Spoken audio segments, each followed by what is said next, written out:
I'm Eric Loy, and welcome to Eric Loy Interviews.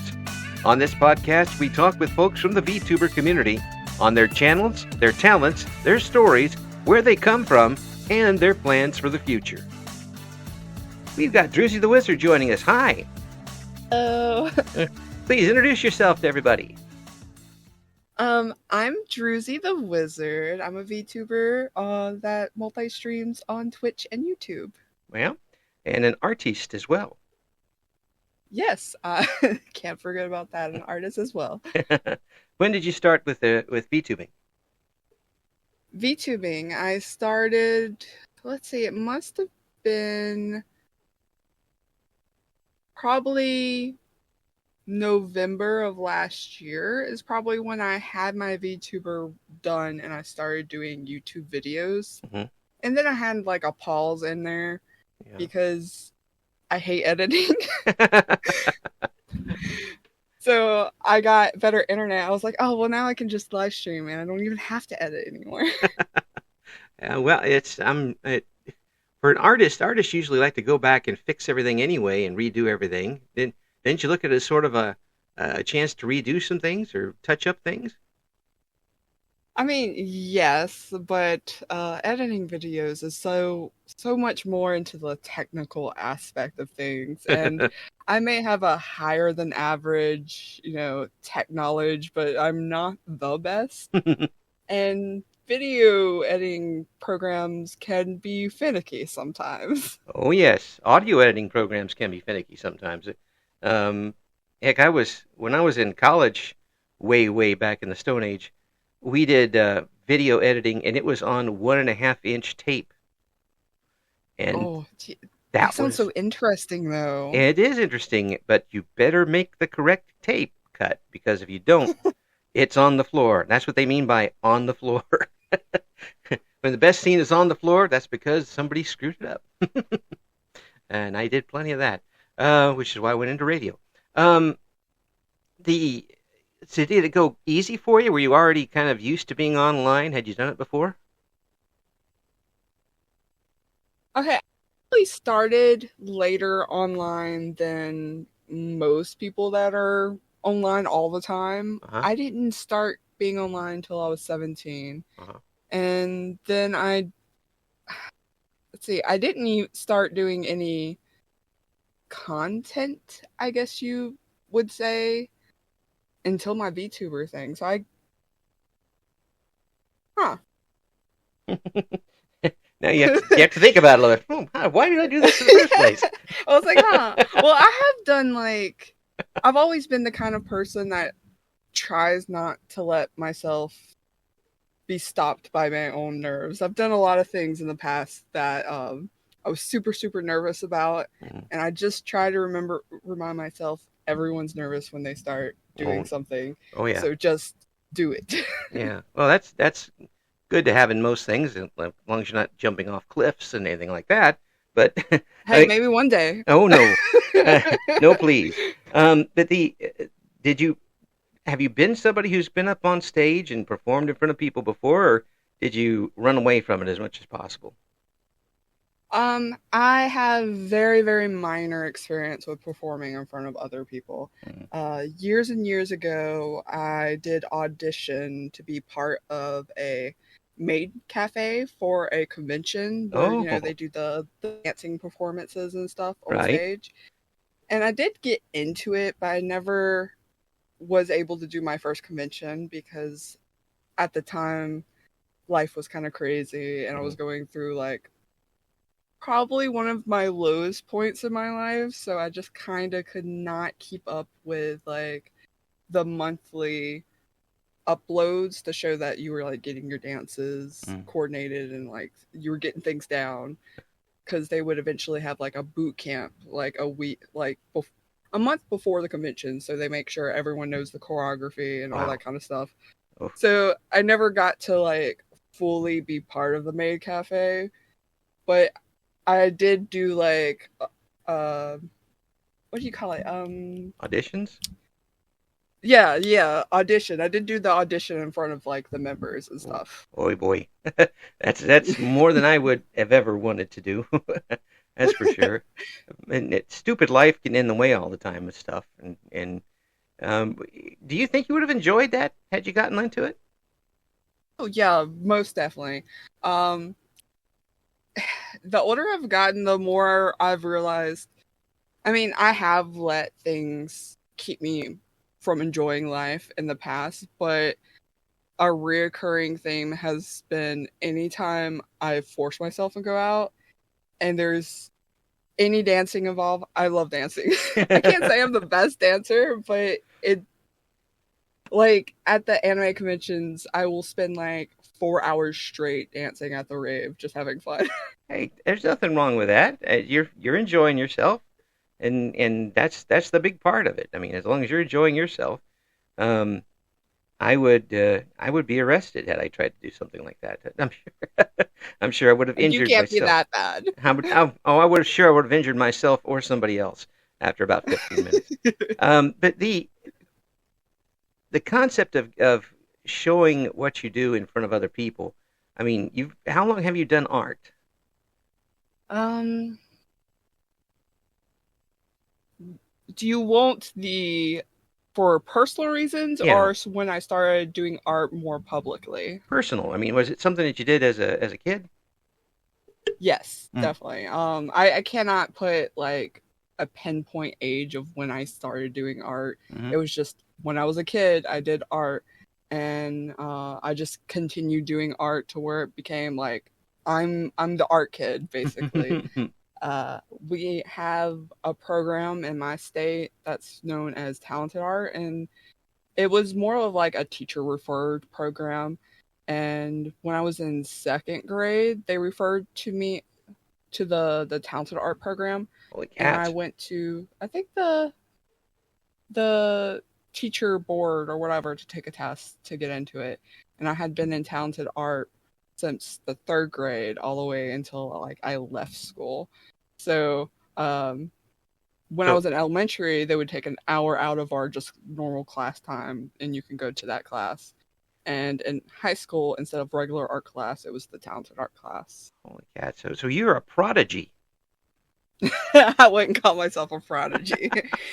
um, a lot of my family members do like more creative stuff, but I think I'm the only one out of all of them to like actually actively pursue it. Hmm. Hmm. I think but you still a lot of people will draw and will compose for their own, but showing it to other people is a different story.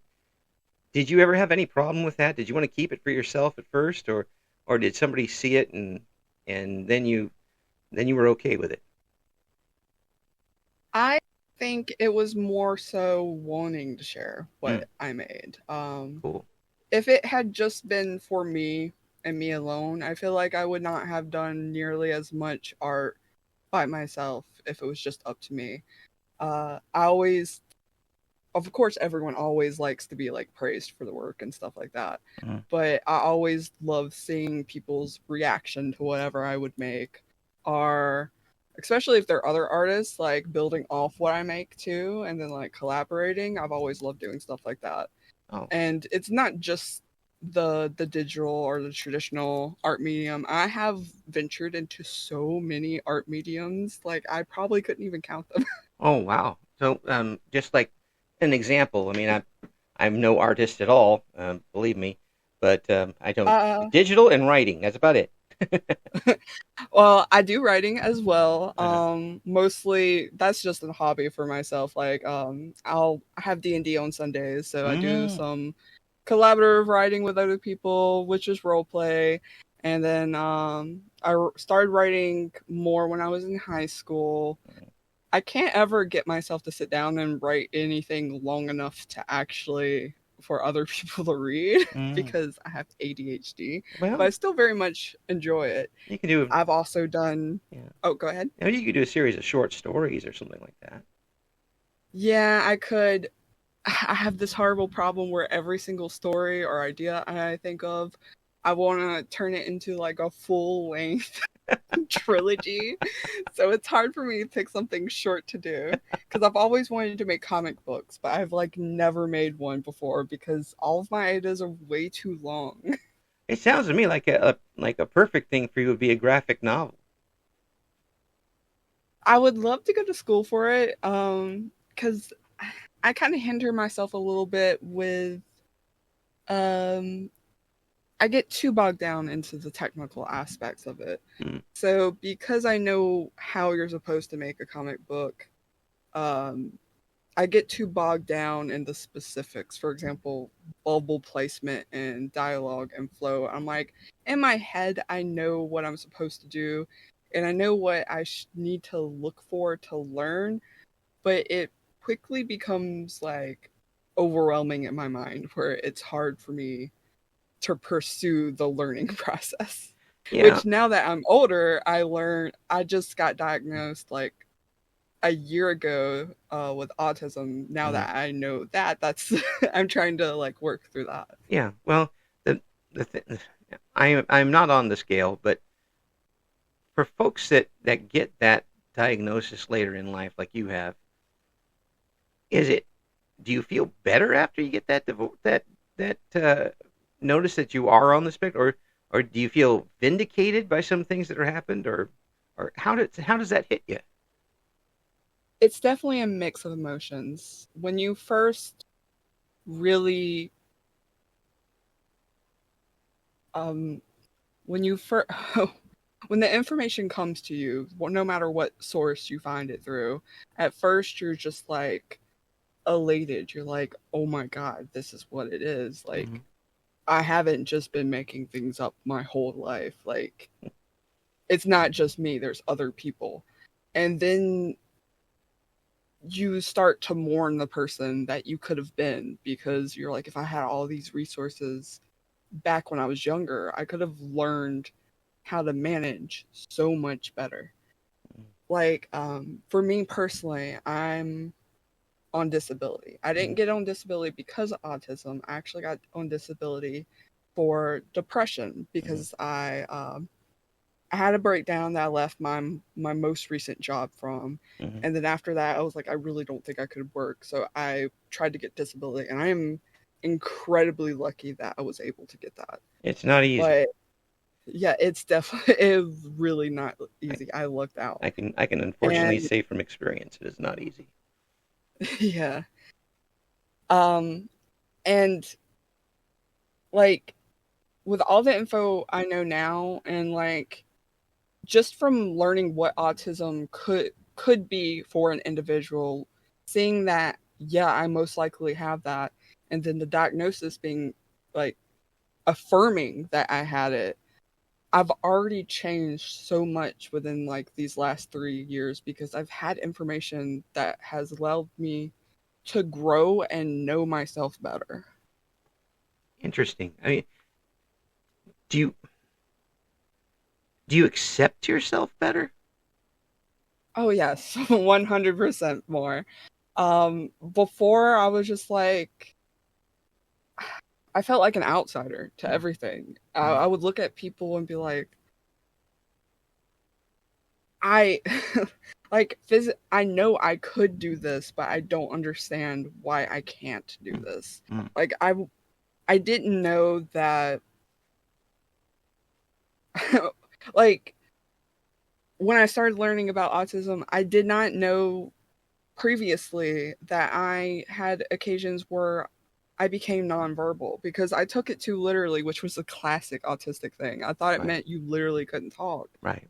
but it was that talking felt so draining, like pulling teeth, like it physically hurt in the moment. Right. Yeah. And I would just shut down because people would be like, "What's wrong with you?" And I didn't know what was happening myself. So like Right. I can't hear you. Mm. Like I don't know. And it was so frustrating. But now like that I know how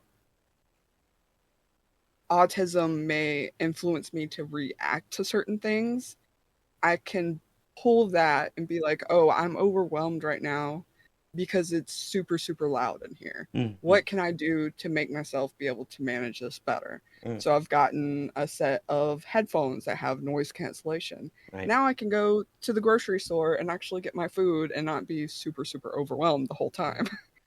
Did you have problems up until this point? Maybe you still do with people of other people diagnosing you with things that you didn't have. No, actually, it was actually a struggle because when I was really, really young, I got diagnosed with ADHD around when I was in first, second grade Mm-hmm. because my mother started taking me to specialists because I had like some major skin picking. I don't know Mm. if you know what that means. Like if I have any scabs, like I would just pick Yeah, at them constantly. yeah, I do. And she'd ask me why, and I was like, I don't know why. Like I couldn't Yeah. answer. So they ended up being like, "Oh, you have ADHD." So I guess they gave me that, and they didn't want to pursue anything else. They were like, That's your problem." Mm-hmm. So when I started having major, major issues in school later on, plus I was unmedicated for ADHD because Right. they gave me Zoloft when I was little, Yeah. and it makes you a zombie when you're a kid. Yeah. Like it just makes you zone out completely. Right. So I got taken off of that. Mm-hmm. On But it was actually go when ahead. I left school. I'm sorry, what? When you left school. Yeah, when I left school, I started trying to get medicine for my depression, Mm-hmm. and I had a lot of trouble with therapists believing that I had depression because I don't present any negative life outlook, no real suicidal thoughts, no nothing like that. Mm-hmm. Like they would always like I'd go in therapy and I'd explain myself and they were like, I don't know what to tell you because you are like one of the most positive outlook person ever. Like you have a drive and passion for your future. Like I can't like I don't know what's giving you your depression basically. Like they didn't want to believe me that I had the depression until I had my breakdown. Uh, And then I finally got medicine. yeah, yeah. After everything, after the horses were out of the barn. Um, Yeah. yeah, that's tough. You're pretty tough. I, I'd like to think so. Thank you. Yeah, I mean, a lot of people wouldn't have got through that. And I tell you, when I was a kid, and I'm going back to the '70s in school, I'm sure we had plenty of students that were on the autism scale, but we never heard the word. Hmm. They were all put in special education class. And Yeah. I shudder to think how much we as a generation lost by pigeonholing people into that when they could have just gotten a little bit of help and some sort of um, recognition of what was going on, and their lives would have been better, and everybody else's lives would have been better. 100%. And I realized like it presents so differently Mm-hmm. in different people. For example, I have a nephew that has autism and they've known he has had autism since he was like a toddler. Mm-hmm. And I'm like more than 10 years older than him and I didn't start thinking I was autistic until he was like 15. Mm-hmm. So that shows you how differently it can present because I looked at him his entire life. And I never even had the thought that I had autism Yeah, from looking at what he experiences. yeah. It's And then it's I got more information. I was like, oh, it's just there's so many things that, and again, it hopefully one of the things that we've learned is not to pigeonhole people in that yeah. sort of thing. And he had so, because they knew he was autistic, he had so many more things that could help him in school. Like wasn't put in special ed, Mm-hmm. like you said, people back then were put in. He was just giving more resources. Like if Mm-hmm. he was in class and getting overwhelmed, he was allowed to go out for like 5 minutes, chill, and Mm-hmm. calm down, and then come back into the class. He Yeah, wasn't just put off into another class. yeah, yeah. That's now we didn't have anything like that when we were kids. Hey, they didn't have anything like that when I was there either. Now, I'm glad they have it now, but I'm glad for you that you have these things now at least in front of you, and you know, and that may, oh, I'm guessing what your therapist was saying. Uh, great for me. Oh I play a well, doctor on it's TV. The They might have said, you know, you're smart, you're talented, you've got it all put together. How can you possibly be this? And they didn't really, that's a you know, yep. they That's didn't really exactly look at it. what was actually happening. That's that's rough. Yeah. That's rough. I say you're a tough cookie. Uh, thank you very much. Yeah. Um, I've always really tried to keep a positive outlook on Mm, things. mm, Thankfully, it's been easier for me because I was lucky enough not to get the really, uh, uh, the negative outlook and suicidal thoughts part of the whole depression thing. yeah. So luckily, I didn't have to deal with that. Yeah. But I did deal with the whole like not knowing what the hell was wrong with me. Mm, Again, just like I have all of these things I want to do, but not being able to do them or not getting myself to do them. yeah. It's that's. I hope nobody else out there has to deal with it. It's Hey, you, I look for resources. Look yeah. for resources, please. I tell anyone who thinks they might be like late diagnosed autistic. The best thing I ever did for myself was it sounds weird, but start thinking of yourself as a science experiment. Like, if you're feeling bad, figure out why you're feeling bad. That that's helped me so much. Mm, Like, why am I feeling bad right now? Oh, I'm really hot and that's mm, making me irritable. yeah. Okay, let's deal with that. Or, I the have that little things will make it so much better, I promise you. I have that problem. Except my answer is I'm old. That there's not much I can do about that. Not that doesn't You involve some, got you you know. got to do things that make you feel young. Uh, that's why I've got you here, Wizard. I need some of that stuff. You got anything that can help that out? But it, the fact that you're being able to now function is the wrong word. Able to live a lot more like you want to, and like you should be able to, and be able to go out and entertain people online, and obviously yourself, be an artist for folks is pretty amazing. And I can't imagine that you thought you'd be able to do this before you got the diagnosis. It's a complicated answer because I knew logically I could do it, Mm, but it was just a matter of fact of like getting myself over the hurdles to get there. yeah. Like, yes, I have the technical knowledge to do this, but I need to find a way to get over the mental Mm, blockades for it. mm. Finding yourself is always the worst thing when you don't know your opponent, and Yeah, you didn't that's know your opponent until recently. no. And now, And again, within these past few years, it's such a huge difference to how I used to be. mm, well, I appreciate you being here now. That's for sure. Uh, uh, what Thank you. now? What times are you usually streaming?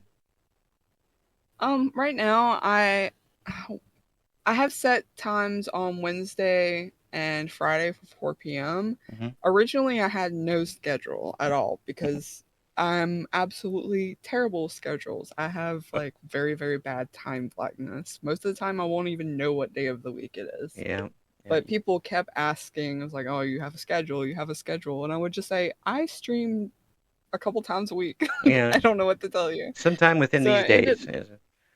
Yeah. I ended up being very lenient with myself. I'm like 2 days. We'll see how that works because I have. I'm really trying to get myself to work more consistent Right. Yeah. words consistently. Right. And I was like, this can be a good little test. I'll try to stick to it. Yeah. Yeah. And again, once you get that kind of a more regular schedule, things it gets a little easier to build up build up regular audiences and that sort of thing. For your art streams, how easy is that for you, given what you're working with, to have people there live chatting with you or trying to while you're creating an art piece? That's honestly the easier live streams because I can just set it up, maybe listen to music, draw. Mm-hmm. Since I'm smaller, I don't have a constant log of chatters, so I'll just reply to people as I'm drawing. Mm-hmm. I'm probably have an easier time than other artists because sometimes I can sit here with nothing at all, no music, no nothing playing, and just sit in silence and draw. So like it's easy for me to multitask with chatting to people. Now if I have something else I gotta focus on too, then I kinda start like pausing a lot and be like, hey, yeah, I'll answer that in a sec. This over here needs that's a major thing of the streaming that has been its continued hurdle is the tech shit. Yeah, Like streaming. I yeah, was like, why isn't this working now? It was working earlier. yeah, yeah. That's it. That's going to be something, but I don't have any doubt that at this point that it's going to throw anything at you you can't get over. Um, Nah, I can do it. that's That is one thing I am persistent. yeah. Um, I made all the art for my VTuber and I rigged it all as well. That rigging was so hard. But you got it done, and Got it done. your art is excellent. People, are you taking commissions for your art? I tend to leave them open, but I never really get any commissions Mm. because I have very, very little followers on my art stuff. I'm actually very, very bad at social media. Uh, I ha- I've only been live streaming with my VTuber for about a month and a half to two, Uh-huh. and I already have more followers on that than I do any of my art accounts. And that's only like I think I'm breaking a little bit over 30 on YouTube now. That's pretty good. I mean, you're on all the you've got a lot of avenues to get this out there, which is always good. Now, folks, if you're listening, head over to Droozy's and get all the commissions. Just snap them all up. And be nice to me. Like, I'll be super communicative, Yeah. but I draw super, super slow. I'm sorry. Hey, you just want to get it done and get it done right. There's nothing wrong with that. Hey, first of all, I don't see how anybody couldn't be nice to you. You're an absolute pleasure to talk to. I'm Oh, thank you. I'm very glad that you've been able to find out what your barriers are and have hurdled most of them. That's that's pretty heroic in my book. Um, and I don't put anything past you in the future. I think that you've got everything in control, and what you don't have in control, you will. Yes. Man, the dream is I label myself as a hobbyist VTuber because I don't want to like I'm not doing it to get famous, but if I happen to and I can hire an editor, man, that would be the dream. I wouldn't have to edit anything. The next hurdle is editing, the worst hurdle Yeah, of all. it really is. Especially since I like doing longer videos, so it's like sitting there editing like 2 hour footage into an hour.